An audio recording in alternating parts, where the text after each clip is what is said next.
হচ্ছে। শ্রী ভগবান বলিলেন, হে পার্থ, আমাদের চিত্ত নিবিষ্ট ও আমার শরণ লইয়া যেভাবে পূর্ণরূপে আমাকে জানিতে পারিবে, তাহা বলিতেছি, শ্রবণ করো। শাস্ত্রের তত্ত্বজ্ঞান সম্বন্ধে তোমাকে বলিতেছি, যাহা জ্ঞাত হইলে আর কিছুই জানিবার থাকে না।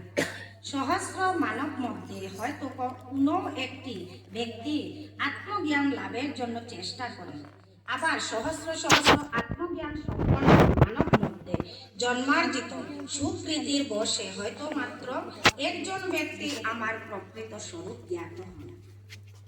ভূমি, জল, অনল, বায়ু, আকাশ, মন, বুদ্ধি ও অহংকার, ইহা আমার ভিন্ন ভিন্ন ৮ প্রকার প্রকৃতি। আমার এই ৮ প্রকার প্রকৃতি অপরা বা জড় প্রকৃতি। এই কারণে ইহা নির্দিষ্ট। ইহা ছাড়া আমার একটি পরা বা শ্রেষ্ঠ প্রকৃতি আছে। হে মহাবাহু, সেই পরা বা চেতন রূপ প্রকৃতি এই জগৎকে ধারণ করিয়া আছে।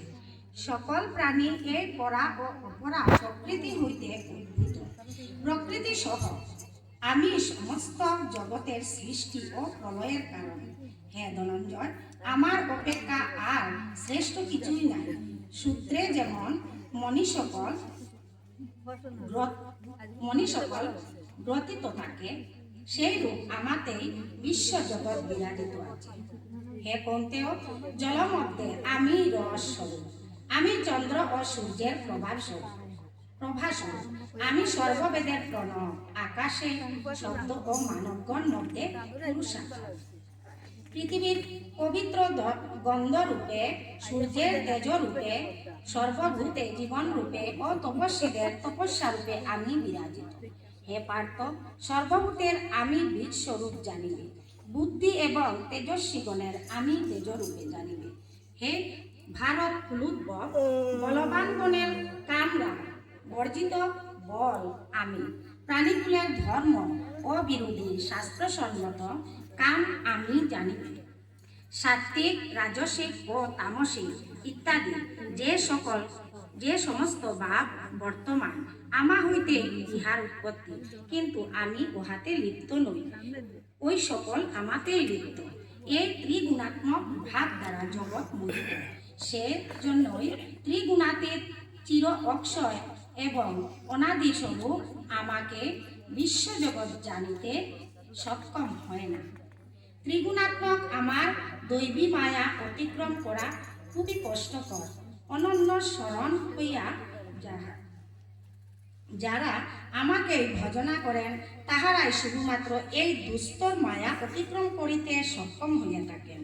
মায়ায় আচ্ছন্ন যাহাদের শাস্ত্রোপদেশ যা জ্ঞান লোপ হইয়াছে, সেই নরাধমগণ দুষ্কৃতিকারী ও মূঢ় হওয়ায় আমাকে পায় না।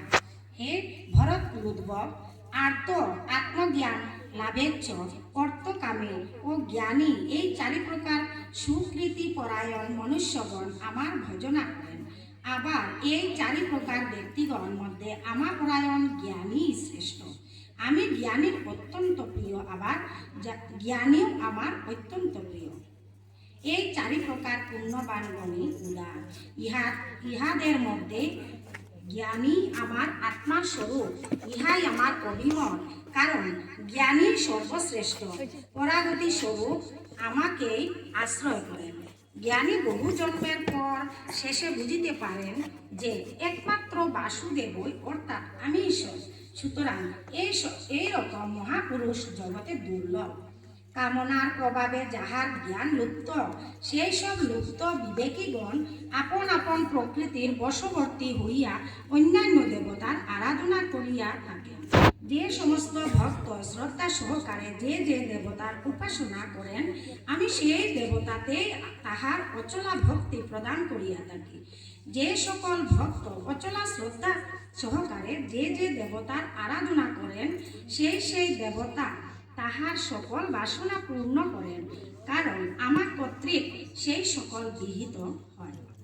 যাদের দৃষ্টি সীমাবদ্ধ, সেই সকল ভক্তগণের দেবারাধনা ক্ষণস্থায়ী হয়, কারণ বিভিন্ন দেবতার আরাধনাকারী দেবলোকে গমন করেন। আমার ভক্তগণ কিন্তু আমাকেই লাভ করেন। যাহাদের বুদ্ধি অল্প তাহারা আমার অব্যয় পরম ভাব জ্ঞাত না হইয়া মায়াতীত আমাকে ব্যক্ত অর্থাৎ নানা রূপে জন্মগ্রহণ করি ইহা মনে করেন।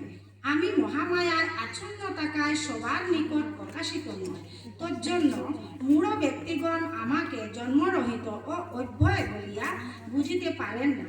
হে অর্জুন, অতীতে বর্তমানে এবং ভবিষ্যতে যাহা কিছু ঘটিয়াছে, ঘটিতেছে ও ঘটিবে তাহা আমি জানি, কিন্তু আমাকে কেহ জানেন না। হে পরন্তপ, হে ভারত, জন্মকাল হইতে মুহের দ্বারা বাসনা এবং দেশ হইতে সুখ দুঃখ প্রকৃতি বিরুদ্ধ ভাবগুলি জন্ম লাভ করে। যে সকল পুণ্যবান ব্যক্তিগণের পাপ নষ্ট হইয়াছে তাহারা সুখ দুঃখের অতীত হইয়া একাগ্র চিত্তে আমার ভজনা করেন। জরা মরণ হইতে মুক্তি লাভ হেতু যাহারা যত্ন সহকারে আমাকে আশ্রয় করেন তাহারা সর্বকর্ম করেন এবং ব্রহ্মকেও জ্ঞাত হন। আমাকে যাহারা অভিভূত অধিভূত অধিদৈব ও অধিযজ্ঞ স্বরূপ বলিয়া জানেন তাহারা মৃত্যুকালেও আমাকে পরম ব্রহ্ম চিন্তা করিয়া বিস্মৃত হন না। ইতি জ্ঞান বিজ্ঞান যোগ নামক সপ্তম অধ্যায়। যদক্ষরং পরিভ্রষ্টং মাত্রাহীনং চ যদ্ভবেৎ পূর্ণং ভবতু তৎসর্বং তৎপ্রসাদাৎ সুরেশ্বরী প্রণাম।